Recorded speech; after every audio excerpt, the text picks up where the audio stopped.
The desert wind carried dust devils across the Morrison ranch as Sam squinted at the horizon, his weathered hands gripping the fence post he'd been mending. The sun beat down mercilessly on the Arizona territory, turning the air into waves of heat that made everything shimmer like a mirage.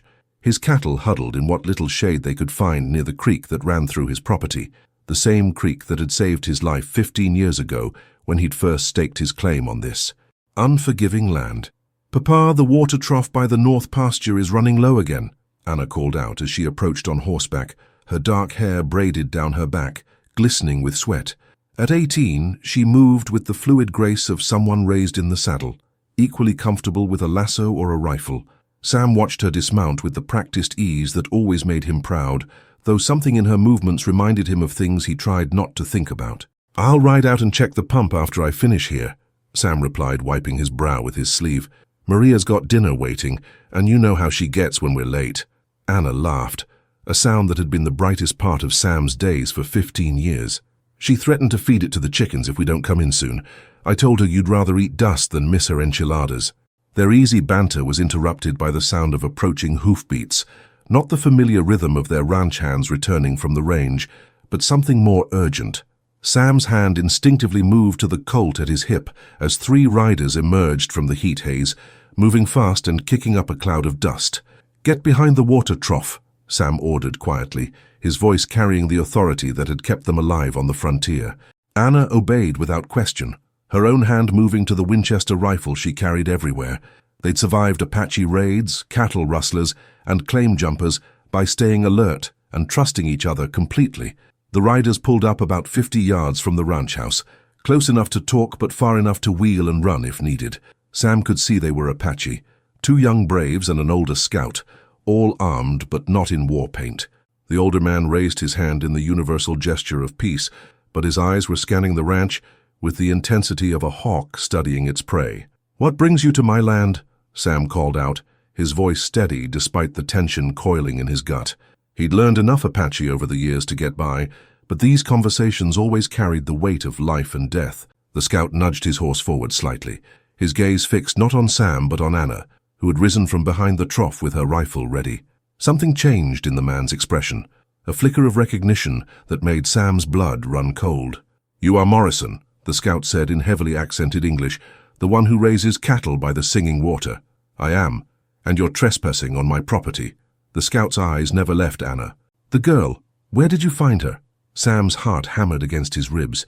In 15 years, no one had ever asked that question so directly. "She's my daughter. That's all you need to know." "Your daughter has the face of the people," the scout continued, his voice carrying a strange mixture of certainty and wonder. "The mark of the eagle on her shoulder, the birthmark shaped like wings. She is Aiyana, daughter of Chief Naalnish, taken by the Bluecoats when the moon was dark 15 seasons ago." The words hung in the desert air like a death sentence. Sam saw Anna's face go pale, saw her rifle waver slightly in her hands. She touched her shoulder unconsciously, where a distinctive birthmark had always been just another part of who she was. "You're mistaken," Sam said, but his voice lacked conviction. "Anna's been with me since she was small. Her parents died of fever." The scout shook his head slowly. "Naalnish has looked for his daughter with the eyes of 1,000 scouts. He has never stopped searching. The girl has the face of her mother, the stance of her father. She is Aiyana, the one who was stolen." Anna stepped forward, her voice trembling but determined. "I don't know what you're talking about. Sam Morrison is my father. This is my home." The scout's expression softened as he looked at her. "You speak as the white man speaks, but your blood calls to the mountain spirits. You are our lost daughter, returned to us by the great mystery." The 2 younger braves shifted restlessly on their horses, their eyes moving between Sam and Anna with growing excitement. One of them spoke rapidly in Apache to the scout, who nodded grimly. "We will tell Naalnish that his daughter lives," the scout announced. "He will come for her when the sun dies behind the mountains. Prepare her for the journey home." "Like hell," Sam snarled, raising his rifle. "She's not going anywhere with you." The scout's eyes hardened. "You have raised her well, Morrison, but she belongs with her people. The chief will speak with you when he comes. Honor demands it." Without another word, the 3 Apache wheeled their horses and rode away as quickly as they'd come, leaving Sam and Anna standing in the dust and heat with the weight of a terrible truth settling between them like a stone. Anna lowered her rifle with shaking hands, Papa, tell me they're wrong. Tell me I'm really your daughter."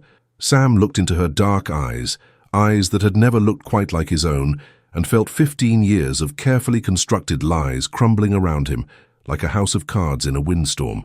The kitchen felt smaller than usual as Sam sat across from Anna at the rough wooden table Maria had set for dinner. The enchiladas grew cold on their plates, while the silence stretched between them like a chasm. Maria Santos, who had been with them for 8 years, moved quietly around the kitchen, her usually cheerful demeanor replaced by worried glances at the two people she loved most in the world. "The Apache," Anna finally whispered, her voice barely audible above the ticking of the old clock on the mantel. "They knew things about me, Papa, things I've never told anyone." Sam's hands trembled as he reached for his coffee cup. He'd dreaded this moment for 15 years, had rehearsed dozens of lies to explain away any questions about Anna's past. But looking into her eyes now, those dark, intelligent eyes that had always seemed to hold secrets, he couldn't bring himself to lie anymore. "Anna, He stopped, swallowed hard, and started again. "There are things I should have told you long ago, things I was too afraid to face." Maria set down her dish rag and moved to stand behind Anna, her hands resting protectively on the girl's shoulders. "Samuel, perhaps this is not the time." "No, Maria, it's past time." Sam stood abruptly, pacing to the window that looked out over the desert where the Apache had appeared like ghosts from his past. "Anna, you need to know the truth about how you came to be here, about that day 15 years ago." Anna's breath caught in her throat. "You always said my parents died of fever, that you found me with neighbors who couldn't care for me." I lied. The words came out like a gunshot in the quiet room. "I've been lying to you your whole life, and I'm sorry for that. But I was so afraid of losing you, afraid of what the truth might do to us." Sam turned back to face her, his weathered face etched with pain. 15 years ago, I was a different man. I had a wife, Sarah, and a son, little Jake. We had a spread about 30 miles north of here, trying to make a life in this hard country. One morning, Apache raiders hit our ranch. They killed Sarah and Jake, burned everything to the ground. I was out checking the cattle when it happened. By the time I got back, there was nothing left but smoke and death. Anna's face had gone pale, but she remained silent, her hands clenched in her lap. "I went half crazy with grief," Sam continued, his voice growing rough. "For weeks I rode the desert looking for the band that had destroyed my family. I wanted revenge, Anna. I wanted to kill every Apache I could find. Then one day, I came across a cavalry patrol that had just finished attacking an Apache camp. The soldiers were riding away, leaving the dead behind." Maria crossed herself and whispered a prayer in Spanish. "I found you there," Sam said, his voice breaking. "You were maybe 3 years old, hiding under your mother's body. She'd been shot trying to protect you. You were covered in blood, hers, not yours, and you were so scared you couldn't even cry. Just these big, dark eyes staring at me like you'd seen the end of the world." Anna stood up slowly, her chair scraping against the floor. "You took me from my family's bodies, from my people. I told myself I was saving you," Sam said desperately. "There was no one else alive in that camp. The cavalry was gone. You would have died out there alone. I couldn't leave a child to die in the desert, no matter what her people had done to mine. So you stole me." Anna's voice was flat, emotionless. "I gave you a home. I raised you, loved you, taught you everything I knew. You've been the light of my life for 15 years, Anna. You're my daughter in every way that matters." Anna touched the birthmark on her shoulder, the one the Apache scout had called the Mark of the Eagle. "Did you know who I was? Did you know about this Chief Naalnish?" Sam shook his head. "I didn't know anything about your family. I just knew you were Apache, and I thought maybe raising you as my own was some kind of balance, some way to make up for what I'd lost. You thought stealing someone else's child would replace your dead son?" Anna's voice rose, anger finally breaking through her shock. "It wasn't like that," Sam protested, but even as he said it, he knew it was partly true. "I loved you from the moment I held you in my arms. You weren't a replacement for Jake. You were Anna, my daughter." "I was Aiyana," she said quietly. "That's my real name, isn't it? Aiyana, daughter of Chief Naalnish. I had a father who's been looking for me for 15 years, and you let him think I was dead." Maria spoke up for the first time since Sam had started his confession. "Mija, your papa, Samuel. He is a good man. He raised you with love. He gave you a life. He gave me a lie," Anna interrupted. "Everything I thought I knew about myself is a lie. My name, my family, my history, all of it false." Sam stepped toward her, his hands outstretched. "Anna, please. You're my daughter. Blood doesn't make a family. Love does. I've loved you every single day for 15 years. Anna backed away from him, tears streaming down her face. And somewhere out there, my real father has been grieving for me every single day for 15 years. How do you think he feels, knowing his daughter is alive but lost to him? The question hung in the air like an accusation. Sam felt the weight of it crushing down on him. The realization that in trying to heal his own wounds, he had inflicted the same terrible loss on another father. "I'm sorry," he whispered. "I'm so sorry, Anna. I should have found a way to return you to your people. I should have been stronger, better than I was." Anna wiped her eyes with the back of her hand, squaring her shoulders in a gesture that suddenly reminded Sam of the Apache scout's proud bearing. "What happens now, when this Chief Naalnish comes for me?"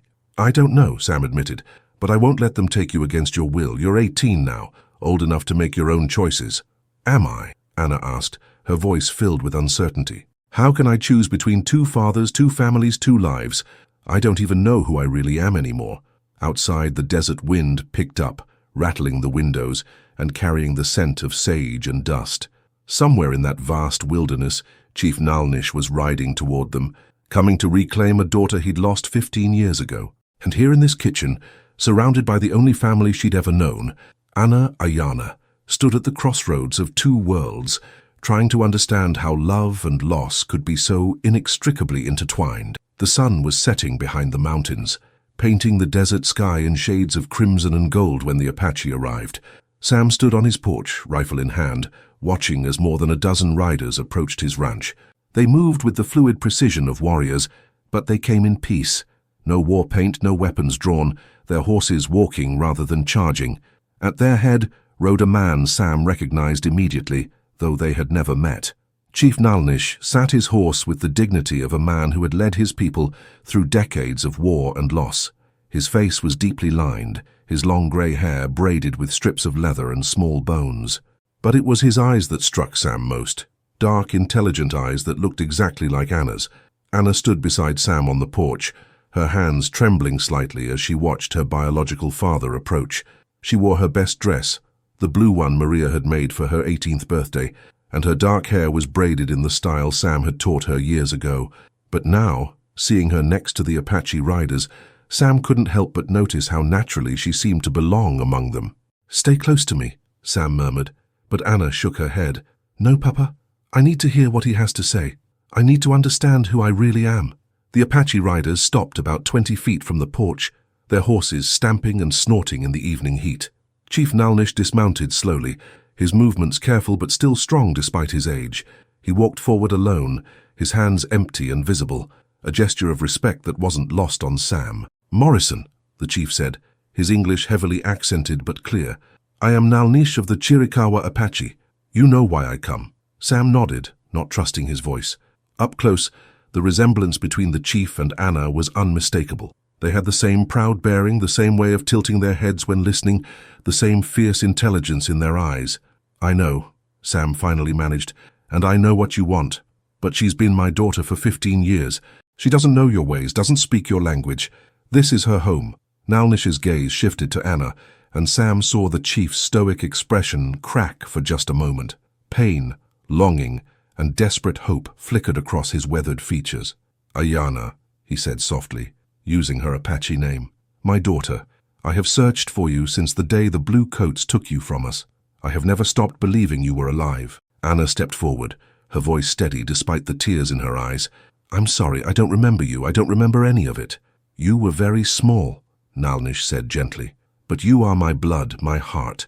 I see your mother in your face, your grandfather in the way you stand. You are Aiyana, daughter of the eagle, born when the summer stars danced in the sky." "Her name is Anna," Sam interrupted, his voice harder than he intended. "Anna Morrison. She's been my daughter since she was 3 years old." Naalnish's eyes hardened as they fixed on Sam. "You took her from beside her mother's body. You stole her from her people when we were broken and scattered. You raised her as your own, while I counted the days of her absence like wounds in my heart." "I saved her life," Sam protested. "She would have died if I'd left her there. You could have brought her to one of the agencies. There were ways to return her to her people. Instead, you chose to keep her for yourself, to ease your own pain with a child torn from her family." The accusation hit Sam like a physical blow because he knew it was true. He'd had opportunities over the years to make inquiries, to find out if Anna had Apache family looking for her, but he'd been too afraid of losing her, too selfish to consider that somewhere, her real father might be grieving her loss just as Sam had grieved for his own dead son. "I loved her," Sam said quietly. "I still love her. I raised her with kindness, taught her to be strong and independent. She's had a good life here." "A life stolen from her people," Naalnish replied. "A life built on lies about who she is and where she came from. You gave her your love, Morrison, but you also gave her a burden she should never have carried, the burden of being torn from her true self." Anna had been listening to this exchange with growing distress. Now she stepped between the two men, her voice cutting through their argument like a blade. "Stop talking about me like I'm not here," she said firmly. "I'm not a possession to be claimed or a prize to be won. I'm a person, and I have the right to know about my own life." She turned to face Naalnish directly. "You say you're my father, and I believe you. I can see the resemblance, and everything you've said fits with what Sam told me yesterday. But I need to know more. I need to understand who I was before I became who I am now." Naalnish nodded, his expression softening. "What would you know, my daughter? Tell me about my mother. Tell me about the family I lost." The chief's voice grew gentle as he spoke. "Your mother was called Itzel, Morning Star. She was the daughter of a medicine man, known for her wisdom and her healing touch. She could make the desert flowers bloom just by singing to them, or so the old women said. She loved you more than life itself." Anna's breath caught. "How did she die?" "Defending you," Naalnish said simply. "When the soldiers came to our camp, she could have run, but she stayed to protect you, to hide you under her own body. Her last act was to save your life even though she knew it meant losing her own." Tears streamed down Anna's face as she heard about the mother she couldn't remember. "Did I have brothers? Sisters?" "You had an older brother, Cochise, named for the great chief. The soldiers killed him too. You were our only child left alive." Naalnish's voice grew heavy with old grief. "For 15 years, I have carried the weight of losing my entire family. When my scouts found you, it was like the sun rising after an endless night." Sam watched this exchange with growing desperation. He could see Aiyana connecting with her past in a way that excluded him completely. The life he'd built with her, the love he'd given her, suddenly seemed small and insignificant next to the weight of her true heritage. "What do you want from her?" Sam asked, his voice barely above a whisper. Naalnish turned back to him. "I want my daughter to come home. I want her to learn the songs her mother sang, to understand the stories of her people, to take her place among the Chiricahua. I want her to know who she truly is. And if she refuses," the chief's expression grew somber, "then I will grieve for her as I have grieved for 15 years. But I will not force her. She has grown to womanhood among your people, and she must choose for herself where she belongs." Anna looked back and forth between the two men who claimed her as daughter. The setting sun cast long shadows across the desert, and somewhere in the distance a coyote howled, a sound that seemed to call to something deep in her blood. "I need time," she said finally. "I need to think about all of this, to understand what it means. Can you give me that time?" Naalnish nodded slowly. "I will camp by the singing water, where the creek runs through the cottonwoods. When you are ready to speak with me again, I will be there. But know this, my daughter. Every day I wait is a gift I give to you, because every day without you is a day my heart remains broken." As the Apache riders prepared to leave, Naalnish mounted his horse and looked down at Anna one last time. "You have your mother's spirit, Aiyana. I see it in the way you stand, the way you speak your truth. Whatever you decide, know that I am proud of the woman you have become." With that, he wheeled his horse and rode away into the gathering darkness, leaving Anna standing between two worlds, two fathers, and two versions of herself that she somehow had to reconcile. For 3 days, Anna barely slept. She would stand at her bedroom window in the early morning hours, watching the smoke from the Apache camp rise above the cottonwoods by the creek. During the day, she went through the motions of ranch life, feeding chickens, mending fences, helping Maria with the cooking, but her mind was elsewhere, caught between two identities that seemed impossible to reconcile. Sam watched her with growing desperation, seeing the distance in her eyes, the way she seemed to be pulling away from everything familiar. He'd tried to talk to her several times, but she'd asked for space to think, and he'd reluctantly given it to her. Now, as he sat on the porch watching the sun set on the 3rd day, he wondered if he'd already lost her. "She's going to them, isn't she?" Sam said quietly to Maria, who had come out to sit beside him with 2 cups of coffee. Maria was silent for a long moment, her weathered hands wrapped around her cup. "She's struggling, Samuel. Her whole world has been turned upside down.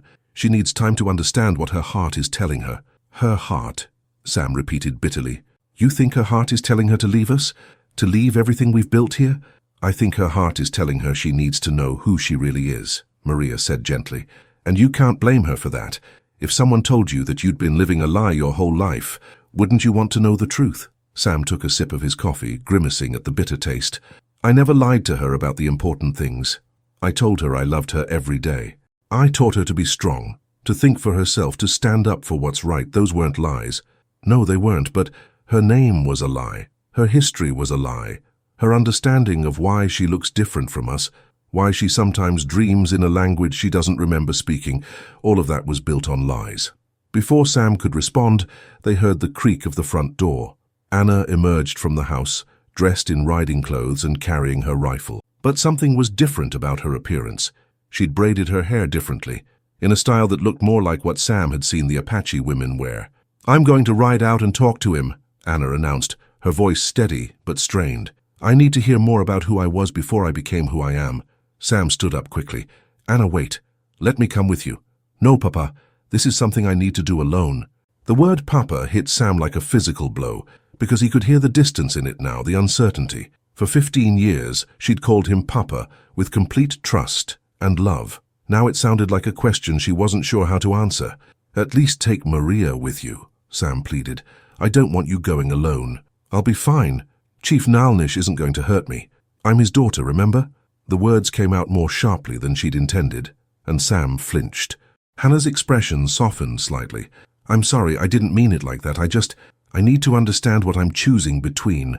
I need to know what it means to be Apache, to be Aiyana instead of Anna. She mounted her horse, a paint mare named Sage that Sam had given her for her 16th birthday. As she rode away toward the creek, Sam felt like he was watching his whole world disappear into the desert.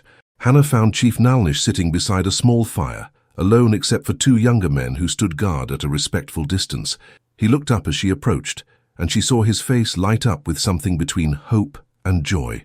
Aiyana, he said, rising to greet her. I am glad you came. I'm still not sure about that name, Anna said, dismounting and tying Sage to a nearby tree. I've been Anna Morrison for 15 years. I don't know how to be anyone else. Names are like clothes, Naalnish said gently. They can be changed when we outgrow them. But the spirit underneath remains the same. You are still the same person, whether you are called Anna or Aiyana. Anna sat down across from him by the fire, grateful for the warmth as the desert evening grew cool. Tell me about our people, about the life I would have had if the soldiers hadn't come. Naalnish's eyes grew distant as he began to speak. You would have learned to weave baskets from your grandmother, to gather the sacred foods from the desert, to sing the songs that keep our history alive. You would have learned to track animals by their footprints, to read the weather in the clouds, to find water in places where others see only rock and sand. It sounds hard, Anna said honestly. Different from ranch life. All life is hard, Naalnish replied. But it is the difference between living as yourself and living as someone else's idea of who you should be. Among our people, you would have been valued for your Apache spirit, not asked to hide it. Anna touched her shoulder where the eagle birthmark lay hidden beneath her shirt. Sam never asked me to hide anything. He let me be myself. Did he? Or did he teach you to be the person he needed you to be? Naalnish's voice was gentle but probing. Tell me, daughter, have you ever felt like there was something missing in your life, something you couldn't name but always felt the absence of? Anna was quiet for a long moment, staring into the flames. Sometimes, she admitted, sometimes I'd wake up from dreams where I was speaking in a language I didn't recognize, or I'd hear certain sounds, like the wind through the mountains or the call of an eagle, and feel like they were calling me home to a place I'd never been. That was your Apache spirit calling to you, Naalnish said softly. The part of you that remembers even when your mind does not. But I love them, Anna said, her voice breaking. I love Sam and Maria. They're my family. How can I choose between the family that raised me and the family I was born to? Perhaps, Naalnish said carefully, you do not have to choose between love and love. Perhaps you must choose between truth and lies, between knowing yourself and living as someone else. Anna looked up at him, tears reflecting the firelight. If I come with you, what happens to Sam? He's already lost one family. How can I make him lose another? What happens to me if you stay with him? Naalnish asked quietly. I have already lost 15 years of watching my daughter grow up. I have missed teaching you the ways of our people, missed seeing you become a woman, missed sharing the wisdom of your ancestors. How many more years should I lose? The question hung in the air between them, heavy with the weight of impossible choices. Anna realized that no matter what she decided, someone would suffer, someone would lose. The tragedy that had started with the death of her Apache family and Sam's white family would continue, claiming new victims in an endless cycle of loss. I don't know what to do, Anna whispered. I don't know how to be fair to everyone I love. Then perhaps, Naalnish said, reaching across the fire to gently touch her hand, you should stop trying to be fair to everyone else and start being fair to yourself. What does your heart tell you, Aiyana? Not your guilt, not your fear, but your heart. What does it say? Anna closed her eyes, listening to the night sounds of the desert around them. Somewhere in the distance, she could hear the howl of coyotes, the rustle of wind through sage, the gentle murmur of the creek. These sounds felt familiar in a way that went deeper than memory, as if they were part of her very blood. But when she opened her eyes and looked toward the ranch house, she could see the warm glow of lamplight in the windows, could imagine Sam and Maria sitting at the kitchen table, waiting for her to come home. That light represented 15 years of love, of belonging, of being cherished and protected. I need more time, she said finally. This is the most important decision I'll ever make, and I can't rush it. Naalnish nodded, though she could see the disappointment in his eyes. Time is something I have little of, daughter. I am not a young man, and the world is changing around us. Soon, there may be no place left for our people to live as we have always lived. If you are to learn our ways, it must be soon. I understand, Anna said, standing to leave, but I won't make this choice out of fear or pressure. When I decide, it will be because I know in my heart that it's right. As she rode back toward the ranch, Anna felt the weight of two fathers' love pressing down on her like the vast desert sky. Behind her, Chief Naalnish watched her go, with the patience of a man who had already waited 15 years for his daughter to come home. Ahead of her, Sam Morrison stood on the porch, his silhouette outlined against the lamplight, waiting for the girl who had been his whole world for 15 years. And Anna, Aiyana, rode between them, carrying the hopes and fears of two families, two cultures, and two versions of herself that she somehow had to choose between.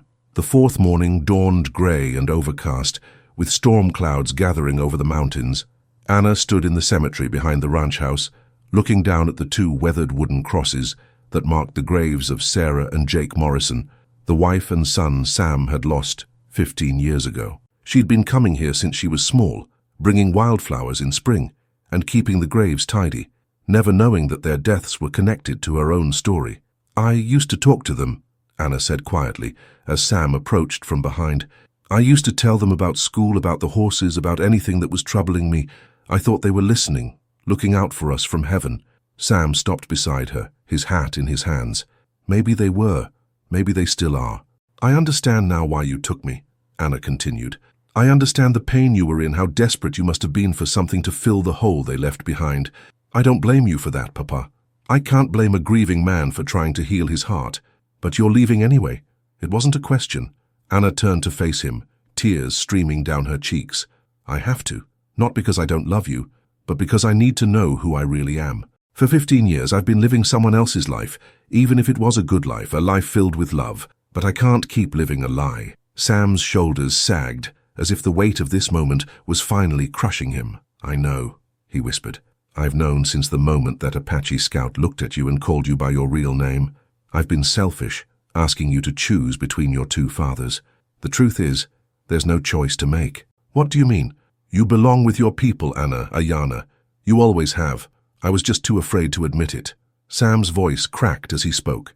I told myself I was saving you, raising you, giving you a better life. But really, I was stealing 15 years of your real life because I couldn't bear to be alone with my grief. Anna stepped closer to him, placing her hand on his arm.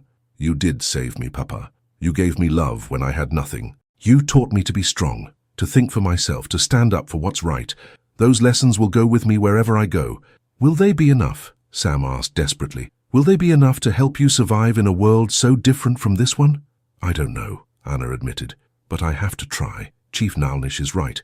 I can feel something calling to me, something that's been missing my whole life. I need to answer that call, even if it means leaving everything familiar behind. Thunder rumbled overhead, and the first drops of rain began to fall. Sam looked up at the darkening sky, then back at the graves of his wife and son. "Sarah would have told me to let you go from the beginning," he said with a sad smile. "She was always the wise one. She would have said that love means wanting what's best for someone even when it breaks your heart." "And what would Jake have said?" Anna asked gently. Sam's smile grew wider, though tears ran down his cheeks. "Jake would have wanted to come with you on an adventure. He was always curious about everything, always ready to explore somewhere new. He would have thought it was the most exciting thing in the world." They stood together in the growing rain, mourning not just the family Sam had lost 15 years ago, but the family they were about to lose now. Finally, Anna broke the silence. "I want to take something with me," she said.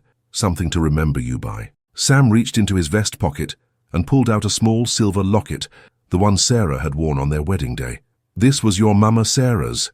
She would have wanted you to have it." Anna took the locket with trembling hands, opening it to see a tiny photograph of Sam and Sarah on their wedding day, young and hopeful, and full of dreams for their future together. "I'll treasure it always," she promised. By the time they returned to the house, the storm was in full force. Lightning cracked across the sky, and rain pounded the desert in sheets. Maria had packed Anna's belongings in a leather satchel, not much, just some clothes, the few books she owned, and some personal items that held special meaning. "You take care of yourself, Mija," Maria said, embracing Anna tightly. "You write to us when you can. Let us know you're safe and happy." "I will," Anna promised. "And you take care of Papa. Don't let him work himself to death while I'm gone." "Gone," Sam repeated quietly. "That makes it sound like you might come back someday." Anna looked at him with eyes that held both sorrow and hope. "Maybe I will. Maybe when I know who Aiyana is, when I understand where I come from and what that means, maybe I'll be able to visit the people who raised Anna Morrison with such love and care." "We'll always be here," Sam said. "This will always be your home, no matter what name you go by or which world you choose to live in." The storm was beginning to pass when Anna finally rode out toward the Apache camp. The air smelled of rain and sage, and the desert seemed to shimmer with new life. As she approached the cottonwoods by the creek, she saw Chief Naalnish waiting for her, along with several other Apache, men, women, and children who had come to welcome their lost daughter home. "I've made my choice," Anna announced as she dismounted. "I want to learn who Aiyana is. I want to know my people, my heritage, my real history. But I need you to understand something. Anna Morrison will always be part of me too. The lessons I learned, the love I received, the person I became in those 15 years, that's real too, and I won't pretend it never happened." Naalnish nodded solemnly. "You are wise to honor both parts of your life. The spirits know that all experiences shape us, even those born from sorrow and loss. You will bring something special to our people, the strength you learned from living between two worlds." As the Apache prepared to break camp and begin the journey to their mountain stronghold, Anna turned back one last time toward the Morrison ranch. In the distance, she could see Sam and Maria standing on the porch watching her leave. She raised her hand in farewell, and Sam raised his in return, a gesture that said everything words couldn't express. "Ready, daughter?" Naalnish asked gently. Aiyana took a deep breath, feeling the desert wind on her face, and hearing the ancient songs her blood remembered even when her mind did not. "Ready," she said. As the Apache rode away into the vast wilderness, carrying their lost daughter home at last, Sam Morrison stood on his porch watching until they disappeared into the distance. The storm had passed, leaving the air clean and clear, and in the western sky a rainbow arced across the desert, a bridge between earth and heaven, between past and future, between the girl who had been Anna Morrison and the woman who would become Aiyana of the Chiricahua Apache. The cycle of loss and love that had begun 15 years ago was finally complete, not with vengeance or bitterness, but with the painful wisdom that sometimes love means letting go, and sometimes the greatest gift you can give someone is the freedom to discover who they really are. In the distance, thunder rumbled one last time, like the drums of the ancestors welcoming their daughter home.